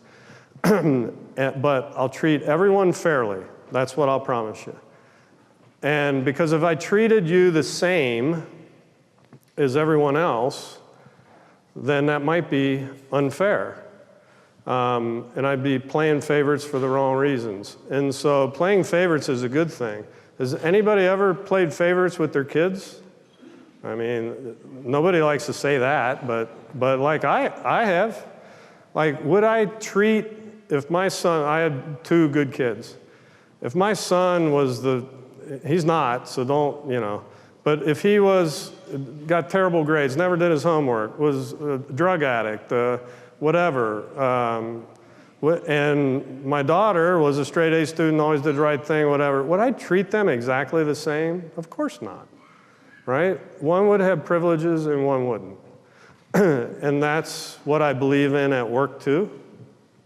So if you want to be my favorite or the dispatcher's favorite, start taking calls, stop complaining, start doing this, start doing that. Thank them, you know, it's a two-way street. The dispatchers can create their own problem too, and we try and weigh that in as well, because they need to explain and they need to be nice to the technicians, and the technicians are their customers, they should treat them like that. But yeah, I have it, we handle it, it still happens, and then we handle it some more.